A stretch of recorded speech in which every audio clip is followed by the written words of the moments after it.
Hello, and welcome to another episode of Fulham Chronicles. Hello, Melinda. Hi, Zara. What a beautiful season we had. I cannot believe all the fantastic guests we had in the studio. And obviously, the one today is no exception. So, who do we have today in the studio? We actually have a very important person. Well, I like that you're it's very smiling. important. You know what? It's very important to us because, Okay. Yeah, we have. yeah, Mike Sweeney, who is the CEO of Fulham FC Foundation, our podcast sponsor. So yeah. welcome, Mike. Thank you Thank so you. much for coming today. No problem. So, as me and Melinda always love to do things, we're all going to start from the beginning. Okay. So, let's go back to 2004. Okay. Right. So start from there. How did it all start and how did we end up going to Fulham FC Foundation? Obviously, we're going to help you with some dates. Melinda, there's an expert with it to Okay. remind you just in case, if you have forgotten. But yeah, let's start from, 2004. Okay. I feel this is a serious interview. So this is your. Well, it's all about you. It should be gosh, serious. Okay. So 2004 when I started at Fulham, is that where you're? Yes. Okay. Good. Because not anything else happened in that year. Yeah, Well, so, if there's anything else you want to nothing else. share. No, let's focus on that in 2004. So, I love it. yeah, I joined the football club in 2004 in the commercial team. I'll give you just a very brief Yeah, prior sure. to 2004. I qualified as a teacher actually Oh, from wow. university. So the dream was to be a teacher and to go and change the world. So I then thought I'd go into the city for a couple of years. So I did a bit of work in the city with a FTSE 100 company. And then sport was always a passion. It's always been my interest, my passion. Played a lot of sport. It was something that I felt very strongly about. An opportunity came up to apply for a job at Fulham, the football club, which I was successful in. And then that started a 10-year journey working in the commercial team, heading up all things commercial at the club. This is a hospitality and Hospitality, ticketing. ticketing, sponsorship, licensing, God. non-match day events, international travel for Oh, wow. You fans. covered loads of when hats. you're in those days, Wearing loads of hats there. lots of hats. In those days, things were quite small. It was a small team, and the team on the pitch progressed really quickly.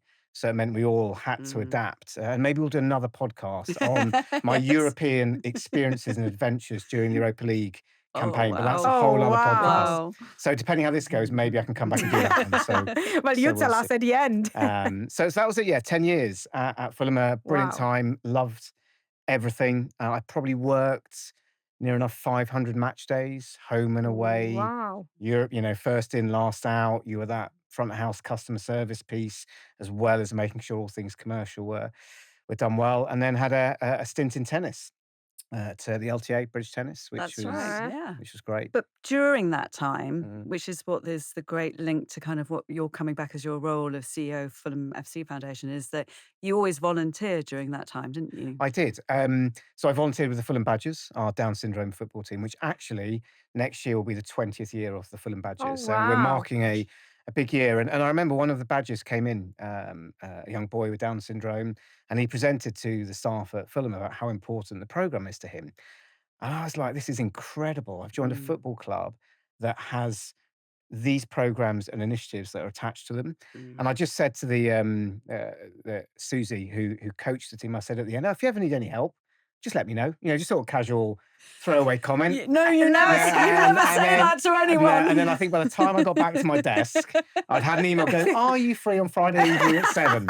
I was like, "Oh, wow, okay." So I was like, "Yes, that's absolutely fine." So that started my volunteering journey with the Fulham Badgers. So every Friday evening for that 10-year period, and when I joined tennis, so I agreed with the LTA that I'd go back and volunteer. Okay, Oh, fantastic. So I wow. carried on all that volunteering with the Badgers for 14 years. And for me, people say to me, "It's amazing you've done that." And I say, actually, No, it really is. no, but it's the other way around, because I look at it and go, I did it as much for me Yeah. as I did it for the players, because working in football is incredible, but it's run by emotion. You're reliant on results on the pitch. Mhm. There's lots of money involved when it comes to And stress. football players and stress, and it can be a real illogical world unless you have something that reminds you of reality. So a Friday evening for me That's so, was sorry for reality. interrupting. That's so beautifully said. No, honestly, that's the reason why we're so proud the Fulham FC Foundation is there as a sponsor for us. That's really like, it gave me the shivers. Friday night Yeah. after work. Friday night, I went home a far better person on a Friday than I did arriving to work or going through work that week, because it was a reality check and a reminder for me of what's important. And I used my club influence as well. At the time, we had a team come over from Hong Kong to play the Fulham Badgers, the Dragons, and everyone said we must go back out and play them in Hong Kong. It's like, oh, it's just going to be, how on earth are we going to do this? Yeah. And it was like, I got a bit headstrong. I'm going, we're going to do this. We're going to take these kids to I'm Hong going to Kong. make this Oh, We're going to make happen. this wow. happen. I was a bit like, oh, I hope I can. And within 6 months, we raised £60,000 to take these kids out to Hong Kong. For an Fake it till you make it. unbelie- Well, pretty much.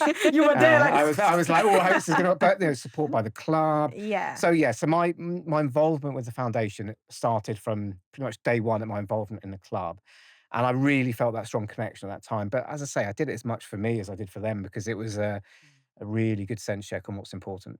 That's the And, beauty of continuity. Yeah, no, it's fantastic. And so then going back to then you moved then to the Lawn Tennis Association. And what was your role there? So I was head of commercial there. So I'll just Okay. the year I left Fulham got relegated. So clearly me leaving had and the year I joined British Tennis, Andy Murray became world number one. Oh, wow. And in 2015, the Davis Cup team won the Davis Cup for the first time in, I think, I'm a huge tennis fan. right, in the first time in 60 odd years, I think, or maybe more. So obviously I was the common denominator for those successes. Of course you were, but we didn't even think any So other I way. just thought I would get that out there. Yeah, I love my time You're in carrying tennis. the luck. Carrying the luck, carrying the Yeah. luck. It's true, actually. Then when I came back to Fulham in the Championship, we got promoted that first year. So clearly, It was clearly, Mike, guys. I have this kind of magic stardust around me. So we have done all of that. We have tickled a bit of tennis world, and then we're back at Fulham FC, but this time for the foundation. So how did that happen? Obviously, a role came and you applied. Role came available. Or did they call you for your lucky charm? I got a phone call. Oh, and of no, but course you I did did. say my We time in need our tennis. luck back. My time in tennis was brilliant. I bet. Yeah. I loved it. I toured the world. I travelled with Andy in a Davis Cup team. Oh, wow. I had an amazing experience. It was incredible. And I was in this kind of tennis bubble. It was unbelievable. And, got asked would I be interested in this role at the foundation. And I said, well, looks incredible. Clearly, I'm very passionate about the foundation, but I'm loving my time in tennis. I wasn't looking to leave. I was having a I'm not really ready good to time. emerge from the bubble yet. Yeah, so- this bubble is really nice. Yeah. It's a really nice Yeah. bubble. I was at Wimbledon every year. It was really nice. Well, I bet. So there's this bubble. And my chief exec at the time in British Tennis, a guy called Michael Downey, I went to speak to him and he said, you've got an opportunity here to make a difference to people's lives. You've got an opportunity wow. to have a real legacy. What you're in, this bubble, you hit a peak time when British tennis is absolutely at the top of the wave with one Davis Cup, Andy Murray, all this. It's brilliant. But at some point, it will go in cycles Yeah. and that will end. Did he not know that it was all you? No, maybe Little did he know. maybe he wanted rid of me. I don't know. But I took a lot of time to think and reflect on it. And But how refreshing is that for somebody to say that? Yeah, to that's you, really refreshing. rather than really just try and refreshing. Yeah. hang on to you and keep And you. it was, we had a very good relationship. It was a very good conversation. And having reflected on it, it was like, you know what? You're absolutely right. This is a big decision to make, but it's one where I can go into an environment where it becomes all about people. It's about relationships. It's about making a difference. It's about people's lives. And whatever I do in my life, I'll have this legacy moment to say, well, I contributed to it. So I thought, yeah, I'm gonna do this. And I knew the football club very well because obviously I'd spent time there. Yeah. I knew So football it club made chief exec sense. really well, and we got a very good relationship. So I felt, you know what, the partnership could really fit. So I made the call to join the foundation, and that was 7.5 years ago now. Oh, It's gone very wow. quickly. So Wow, gosh. yeah, I love this circle of life. You know, how you've started Circle of saying life. that you wanted to be a teacher and make a change, and now Yeah. you're actually having the role that allows you to make a change or have executive decisions of making a change. we have an impact report, which you can go online and read. We have impact KPIs, which again, you can read. But the biggest thing for me is about talking to our beneficiaries. So Yes. talking to participants, talking to parents. And a parent at our community day last year came up to me and said, I just want to thank you. You saved my son's life. And I was like, well, quite clearly, I haven't done that. It's our super coaches and our staff that do that. And I said, well, tell me more why you think we have had this impact. And she said, well, without you, my son would be on a Friday night involved in gangs, drugs, knife crime, antisocial behavior. You give him positive engagement. You give him self-esteem, motivation, your badge, your brand, your connection with the football club, gives him hope and a reason to Mm. engage with you in a really positive manner that will help him for his future. If you weren't there on our estate on that Friday evening, he would be somewhere else. It's like, oh, okay, Wow. that's the level of impact Mm. that we can have. We have some teachers that tell us kids in primary school, especially year 5, 6, only come into school in the days they know Fulham coaches are in.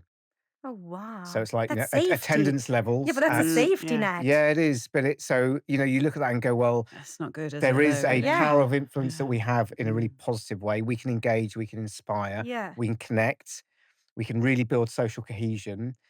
But, that's something that we will feel very strongly about. But we're kind of touching the surface really. That's what I mean in But, both terms of it's saying, gosh, that's yeah. quite a thing that you've said there And I that, think the Yeah. other thing but then it could be 2 days less, the whole week they're not that's in. right. So, That's right. And I yeah. call about the ripple effect. So Yeah. before I started the foundation, I went to have a look at some sessions, just went to have a look and just see what's going on, understand a bit more. I went to one of our autism sessions. Mhm. And I'm just sitting there with the parents. They didn't know who I was and just listening. And they were talking about, oh, this is so good because I get to take, obviously, my son to this session. It gives me respite, which is amazing. But what's so much more important is my wife gets to spend time with our daughter one on one and they can go shopping for an hour on a Saturday. I was like, oh, okay. So we're not just engaging the one participant on our football activity, it's the 3 other family members who we're Yeah. positively influencing. So that ripple effect, I talk about this a lot, is really important. I think the biggest thing for us, though, is that it's meaningful impact. We will Mhm. not engage with the biggest numbers, but the numbers that we do engage with, we're really targeted and we want to ensure that our impact is really meaningful so that the outcomes are as good as they can be. So in terms of you've got the club and obviously you've got the, fan base, I would imagine you get a lot of support from them. In terms of the wider community, because obviously what we're trying to do here with your very kind sponsorship, with the foundation sponsorship, is spread the word and get the message out. So if you had to sort of talk to the wider Fulham community who maybe aren't into football and they're not Fulham Mhm. football fans, what would you say to them in terms of the help or the support or growing that reach and that community? Yeah, so it's a really good point. And the football bit I'll pick up on because we don't just Mm. do football. There is the Mhm. Yes. perception that, we are clearly attached to a football club and we run football activity, which of course we do. I think we call Laura's episode "It's Not Just Right, Football" Yes. because exactly. I mean, Yeah, so and that you was you the yeah. best way. in some of our most important, impactful work would be in Laura's area, Mm. where we are engaging vulnerable, isolated adults who are suffering with dementia. Now, if you look at a clear need within every community, it's an aging population. Mhm. With an NHS service that is stretched. Mm. I was at an event in Hammersmith and Fulham on Monday. I met some GPs, and we're going to work with the link workers to ensure we Mm. get social prescribing and referrals into our programs to help relieve the pressure on the system.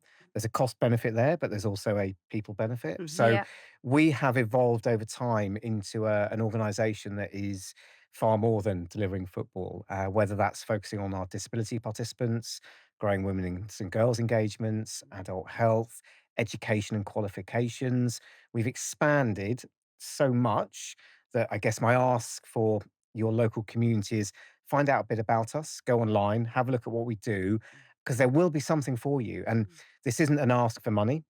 This is an ask for you to engage. If you know somebody who is suffering from dementia, well, we run a monthly session with the Hurlingham Foundation nearby. We're at Sands End, just across the Yes. road. Yeah. Mm. So look up our Sands End session.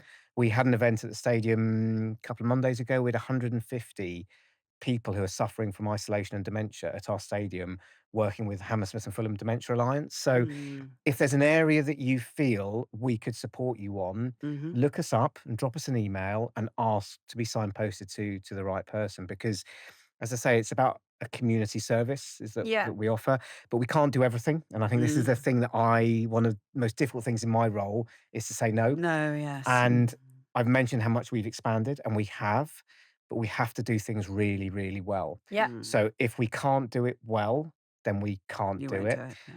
Football, when it comes to sport, is our focus. Our mission is to build better lives through sport to allow us flexibility. But we're not going to go and run dance classes, and we're not going to do things that are outside of Yeah. our remit. So we do Mm. have to be quite Mm. careful. And it's all about that meaningful impact. But if we Mm. can make meaningful impact, in the areas that we can be experts in, then that's really helpful. So I'll just encourage people to go and find out about us. And my ask when I'm talking at events is find out one thing about the foundation and go and tell someone else. So if we can create that ripple effect of knowledge, you all become ambassadors to promote the work we're doing. Yeah. And then hopefully more people get in touch with us, more people join our sessions, and then more people benefit from the work we do. Laura kindly done it already in her, just like a reminder of what can we find at Fulham FC Foundation, maybe the three pylons or so Yeah, we have so football. so the key areas that we work in. So education is a big one. So we work in primary schools and secondary schools. So if you are a teacher in a primary school or a secondary school and you want to find out about the provisions that we can offer, then again, that's a really good way to get in touch. Our secondary work is around mentoring and more small groups to keep engagement within the education system. Our primary work is a bit more holistic, but we do focus on interventions with numeracy, literacy, PE Oh, expertise. wow. Gosh, So wow. it's more than Yeah. just the football provision. It's around Wow. supporting the whole education system. So that's a big one for us. Health and well-being, and you'll be fully versed from when Laura came in. Our adult dementia work, our walking Yes. football work, youth and communities is a big area for us. So we will engage with up to 3,000 young people who are at risk of gangs, knife crime, and drugs.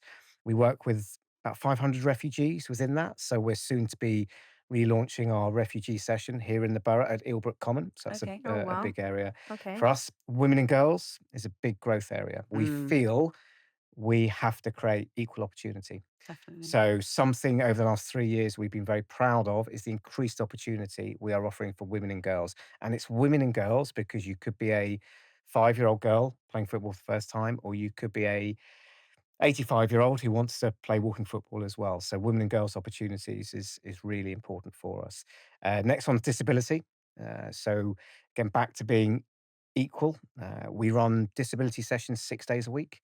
We're Oh at the gosh, Oh, Stephen, six wow. yeah, six 6 days a days a week, week. and that will range from my favourite session, the Fulham Badgers, of course, Oh, they're to still going. I still love going. I it. don't volunteer anymore, and I'd Oh, love you Well, to, do you miss don't but I have. can't. I do miss it, but Yeah, you I can't. just can't. You And can't, I, right? so I was like, when I took this job, I'm like, can I still volunteer? No, that'd be really awkward for the coaches. Yeah. No, Volunteer so with the boss. yeah, so I don't.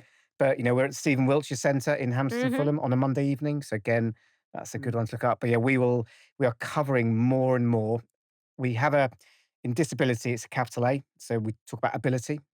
It's all about your ability, not your disability. Yep. So we're offering more and more ability sessions to help people break down barriers and get engaged. And then we have the more football-led ones, which is around participation and pathways. So we want more people to play football. We want to create opportunities for boys and girls who want to be in the best environments to reach their potential. And that might be just staying connected in the game. It Yeah. might be meeting new friends, Yes. or it might be a Oh, yeah. pathway into future talent programs. But that's a byproduct, not an Mm. outcome. So those are the key areas in top line summary that we would cover. Over my time, or the last 3 years, actually, we've invested in a marketing and communications element of our Yeah. organization because we've got to promote what we do. If we Yes. can't promote Yes. what we do, Yeah. then we're not going to get those And it returns. takes And time. it takes time. So we invest in that. And if you go on our website, you'll see case studies, you'll see regular news stories.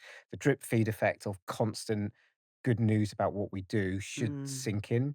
But I also look at it, it's hard to ask people for money. It's hard. So I look at things as a value exchange. So if we're doing something, we need to give some value back. So whether it's, you're joining our stadium sleep out and to sleep at the stadium overnight, and you're raising funds for us, and we worked with Spear the Homeless charity to do an initiative last time. Whether you're doing our cycle down to That was To Brighton, amazing. That was Brighton, yeah. yeah. Brighton. That was So the day before our event. whether you do, we at the Everton game several weeks ago, we did our Fulham family walk, which was with Seen our that. disability participants and season ticket holders. If we can give you a value exchange where you're doing something to feel good and see the benefit, you're more likely to engage. And I have this sort of phrase about how important it is to be in the room. And if you can be in the room with people who are doing something with you, you've got time to build that And relationship and passionate connection. about the Yeah. same.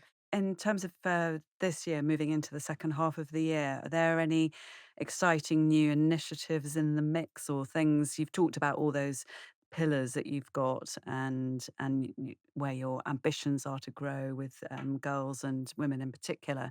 Facilities are a huge challenge. Huge challenge. Good facilities to run our activity is Okay. very, very difficult, especially in Hammersmith and Fulham. So, in my ideal world, we would have a brilliant 4G floodlit pitch and would have a community building that we could have more control on about what Mm. we can do. If we had that, we could then upscale and be, running a venue that in effect could be delivering our programs 7 days a week that we're fully in Full control of. time, yeah. Where at the moment, getting pitch space is really difficult because it's so limited and there's such high demand. It's incredibly expensive. Yeah. So staff and venues are really, really costly. Then you add on all the other costs with that, there's not a lot left at the end. And we've worked hard Mm. over my time to build up a good reserves fund. And I'd love to see a way forward with that reserves fund that we can invest in a community facility. So that would be the big project. Oh, wow. Gosh, that's amazing huge, to and That hear. that's that would be, amazing. and I Yeah, know it's, that's the dream. part of my job is to have that vision and ambition, but I also go back to my stepping stone approach. We can't just build that tomorrow. No. So we need to make sure we're doing everything really well now. We need to be agile and adapt to what our communities need. There is caveats to all of this. The funding we get from our main funders, and I'd like to sort of highlight the Premier League and the Premier League Charitable Fund, who are an amazing funder to communities. So when you think of the Premier League, you think about the Premier League and the football, but you don't think about the Premier League Charitable Fund, who are the charitable organisation of the Premier League, who works so hard to ensure that money is drawn down from that league that gets distributed to community organisations like ourselves. That's really, really important. We are confirming our next funding cycle at the moment, but we're reliant on that money. Yeah. So there is things that are slightly outside of your control that we have to manage. But again, where do we spend time and money and resource? We've increased our fundraising team. So we now have a bigger fundraising team and a bigger comms team. And this year, we will have our best results ever from a fundraising point of view Fantastic. because those departments, good people, have done very well, but have proved that there's ways that we can do it to be slightly more in control of our own destiny. That's fantastic. Mm. Wow. Wow. Like, it doesn't really happen that we are like, we would just want to It's a dream. listen and The listen. community building is a dream. And will it happen It in my really tenure? is. I hope so. That was, Well, I do you hope know- so. that was one of the questions I was it's, going to ask. Is like, do you have like a time? Do you have a timeline? Well, if we on can it? help Yeah. in any Yeah. way, yeah, I you mean, know. it's with we have plans drawn up. We need local authorities to buy into it. We need the football club to What is it not to support. buy into saving lives? Yeah, No, I know they see more than that. I'm just being naive. You're absolutely right. It's but- unbelievably complicated. It Yeah, shouldn't I be this bet. complicated, and especially in London, Yeah. especially when you've got green space to think about. You've got Yeah. local residents. You've got traffic Mm. management. I mean, it's complicated. lot, It's yeah, complicated, yeah. but the energy is still there to to drive this project forward. If we can do it, it will be brilliant. If we can't, we'll adapt and we keep going. So it's Exactly. you know, Oh gosh, the so- dream. Yeah. the dream. Well, to be Yeah. honest, the fact that the flame of that dream, is Still still there. there. Yeah, Yeah. it's a good one. I to have. think that's the best that you can have. Right. So we are doing something always with our lovely guests. We are asking each and one of us a on the spot question. Oh, okay. So nobody ever left when we did it. I don't think this is going to be a Someone couldn't first. answer though. Yeah. All right. Someone. Yeah. Someone couldn't answer one. Oh, one oh. So I question. can say yeah. no comment. You can. So you wanted to be a teacher. When did that dream swift? And why? If it's very personal, you can just, but it would be nice for people to know before you became a commercial tycoon. Tycoon. Let's think about the younger Mike and. Well, also it's wanting- funny because that was a question I was going to ask. Is like, what subject were you going to teach? I kept, Oh, kept having that okay. in my So- head. Just yeah. because I think you would have been such a good maths or chemistry or Definitely physics not maths or teacher. chemistry. Yeah, I don't. No interesting. chance. Interesting no because you're. chance. Yeah, PE, of course. Sport. Oh, really? Of course. So, Oh. I mean, I studied. We should have thought about Yeah, it. I mean, I studied Duh. English and education, so that was what I studied. And I think for me, so what did I want to do when I was graduated in 2001? I was playing rugby actually at the time, so I played a lot of rugby. So I was part playing, bit semi-professional rugby, teaching a bit at the same time. I was 22, 23, not quite sure. Who knows at that age? Yeah, It's impossible exactly. for kids to know. So I was like, I'm not really sure what I want to do. Love coaching, love engaging young people, love motivating, energizing helping people reach their potential. Very passionate about engaging young people. So that was the kind of passion. Sport was the other passion. PE teacher, perfect. That would be great. I then thought, well, let's go and do a few other things before I go into teaching. And then the path went into the city. Not for me. It was all too corporate. I found it all a bit false, not really real. So, pivoted to go, actually, I want to get into sport. I'd had my commercial experience in the city, quite competent at it, tycoon. Shall we use that word? I was a Well, we tycoon. can. Let's go with the tycoon. So I thought, oh, sport and commercial, let's put this together and see what it does. And then 10 years just flew past. But that's You what know, happens when that- you do what you love. Yeah, and because we work in seasons, you went cycle, season's over, next one, next one. Yes. How many we had? 2 or 3? 10? Really?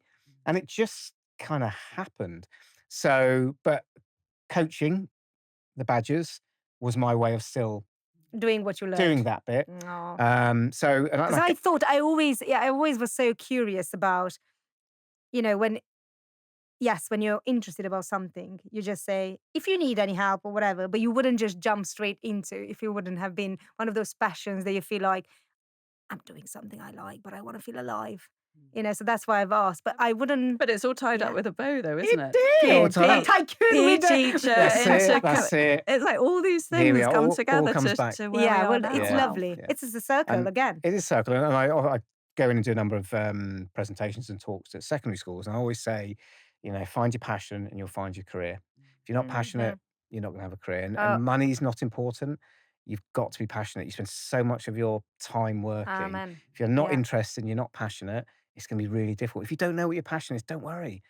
Probably the light bulb moment for me was kind of, when I hit sort of 40, it's like, yeah, I've got that point in my life now where it's just about giving back and doing what you feel is right. You have to prove yourself. You do have to prove yourself, of course, but it's really hard when you start a career. You're constantly proving yourself. You're constantly trying to find the Or next prove thing. others. Or prove others. And sometimes you go, yeah, no, this is really good. This is where I need to be, what I need to be doing. And I can just really be myself. I and that's absolutely love perfect. this. I So, wish more people that do come with a bow tie after the entire circle. it makes it sound all perfect. It's Yeah. not. No, Nothing's it's Well, I not. perfect. bet. Of course, and No. I'm sure there Nothing's were some. perfect, Of and- course, yeah. And your trajectory in life's going to be up and down, Yep. and it's my other phrase that I like is you work hard and you get lucky. So I think working hard at Fulham in my sort of 10 years and supporting the foundation and knowing people at the club really well, building good relationships meant when this opportunity came up, I got lucky. And I often talk Yes. about the zero talent needed to be Yes. successful. Just be a good person, build good Yes. relationships, be kind, be be caring, genuine. just work hard, get in early. Be Like show genuine you with it. care. Put your hand up to do more. Mm. Show you want to progress. Ask good questions. Listen, learn. These are things you don't need any talent for. You don't need any qualifications for. But it's about your mindset and your attitude. My question. Oh, this is going to be a tricky one for you, Oh, I no. think. No Oh, comment. Yeah, it might no. Before. So my question is your. It could be. It doesn't have to be someone's now, because I think maybe that would be the tricky bit. But who is your favourite Fulham player of all times? Oh my days. Wow. And you might Favourite not be able to Fulham just player choose one. Well, Maybe you have to of all time. time. Yeah. Would you be excused if he wouldn't be a Fulham player? See, wow. This is so. Whoever I say, I'm going to upset somebody. Well, you won't. Maybe you just could. Maybe you can go back in time. I don't know, because I don't know what your answer's going to be. Okay. So. Okay, so Somebody actually marked you. right, so I'll say somebody who I think transcended just being a footballer. So I'm going to use Oh, an wow, example that's who good. is, and I'm going to say Moritz Volz. So Moritz Volz played for Fulham. We're gonna have to look him If up. you look him up, so he such a genuine, humble guy that you would not know he is a Premier League footballer. What era are we talking about? Oh, no, you're testing me. So this would have been 20 years ago. Okay. Okay. So he would have been at Fulham during my first time there, and he had the same Volkswagen Golf that he had when he passed his driving test back in Germany. Took the car everywhere with him. So you go into the players' car park in the training ground at Monster Park, and there's some very nice cars there. And there's Moritz's kind of beaten up old Volkswagen, because he's like, it's a car. It gets you from A to B. It does what you need to do. I'm with Morris. He would cycle to games. He'd get the tube to games. He would always be the first to put his hand up to help the foundation. He would go around the offices offering to wash people's cars for us.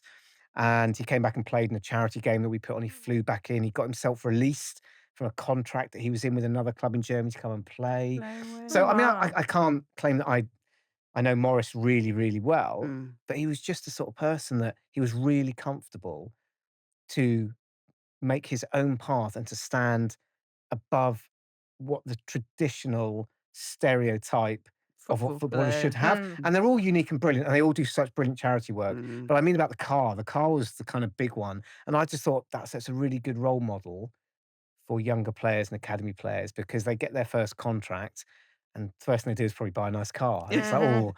oh, because the Yeah. pressure and the expectation to fit in Mm. is really hard. So Moritz is would be one. Another one, Terry Angus. You would never have heard of Terry Angus. Mm. Played years ago. I'm going back in the sort of 80s and 90s he Okay. played. And he now works for the Professional Footballers Association. But if you ever have a conversation with Terry, he's the most energetic, enthusiastic, passionate, caring ex-footballer you might meet. That and Mm. that's that sort of it's Mm. that type of passion that to me transcends being a footballer. Because what you see on the pitch, I mean, someone like Alexander Mitrovic who'd score loads of Mm. goals. Tom Kearney, been 10 years at Fulham, icon, absolute icon. Tom's brilliant as well. They're all brilliant. Mm. They're all great. Yeah. They're all icons of the Now, team. But what's the name of the young one that has just scored now in the so, last? Ryan Sessegnon, Josh King. Yes. Josh King, great young guy. Yeah. Academy player coming through, great career ahead of him.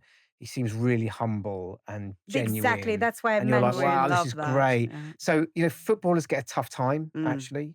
I bet. And actually, just the media doesn't help them all the time. They're normal people. They're like you and I. They have their challenges in life and they have, Strengths it's and not weaknesses. strengths and weaknesses. It's not their fault. No, it's their society because It's it's a their title. society. Mm. It's not their fault they're paid what they're paid. Like, that's the market. Mm. But some players like Morris who will just be like, actually, I'm not bothered about all this. I just, and I just think they have How this lovely. humbleness about them. Yeah. And that's just my experience. I could talk about so many other Fulham players. Fulham it is a family club. It is closer, more personal. It is unique. And you see players that come back. Joachim Anderson's come back. Williams Mm. come back. Ryan Session's come back. Like, players come back for a reason because the environment and the culture and the family nature is really good. So you put me on the spot to pick up one player. Hopefully, all the others that I've forgotten who are brilliant. I'm really sorry. No. You But, can't name everybody. but Yeah, it- and to be but honest, it- you name one that's an example for it- everyone else that you could have Yeah, mentioned. and I will just mention Ryan Session because we got a request. There was a young person who unfortunately is very, very ill with cancer, whose life expectancy is very limited, was moving into a home, and we got a request came in over the weekend, say, oh, if there's any possibility, if anybody could go and see this young person on the day before they move into their home. And we were like, oh, they've played the weekend, it's their day off on a Monday. Oh, we just not sure. It's a bit of an ask. I get, oh gosh, this is gonna be really difficult. Ryan, no problem, went in. No one talks about it. He doesn't promote it because he's done it all for the right reasons. We take our players on hospital visits, and again, we don't publicise that because it's not about the PR No. and the media. It's about just doing the right thing. So, um, It's about those individuals. it's about those Yeah, individuals. I love that. So, and I would say maybe I'm biased. Our Fulham players are brilliant, and it's not just the men's team, by the way. Our women's team Mm-hmm. deserve a huge amount of credit. Mm-hmm. Our women's team who aren't professional players, they give up their time freely to go and support us as well. So I've highlighted some of the men from my experience, but part of our growing the women and girls game, our women's team are brilliant role models and ambassadors. And actually, they understand that. Yeah. They understand that more than anyone because they've come through that journey. Yes. They've been that girl who's found it hard to find a girls team to play in or been part of a mixed team and maybe the boys don't pass Plus, the you. mainstream of girls You don't know, play so football. they know how difficult it is. So Yeah. they are brilliant role models and ambassadors as a collective on their own time that they give freely to us to help us as well. So, our players and our club and our badge, it's our biggest strength. It's how we can engage and inspire, and it's our job to make sure we do a really good job when we get that opportunity. Well, we think you I are. think that's a really good Yeah. point to wrap up on. And Yeah. Yeah. I know we could feel the passion coming Yeah, through there. but Pressure. this is the best, that you could actually feel in the room the passion and the genuinity, when you're talking about the club and what it's all about. And you guys are doing an amazing job. Yeah. you. Thank you Yeah. so Tried to- much, Thank Mike, you That's so okay. much coming for in. That's all coming. right. Well, yeah, let's not forget thanking our sponsors. So, Mike, thank you so much. It's so such a moment actually for both of us Mm. to be able to say thank you You know, to Fulham thank FC you. Foundation in person, face to face. So It thank you. means the Thank you. world, you know, Yeah, that we are thank you sharing the so same much. values. Yeah, thank you. And a huge thank you as well to VOXPOD Studio, where we are recording this podcast here in the heart of Fulham. So thanks so much, Mike, for coming in. Thank you. problem. Thank you so much. Thank you.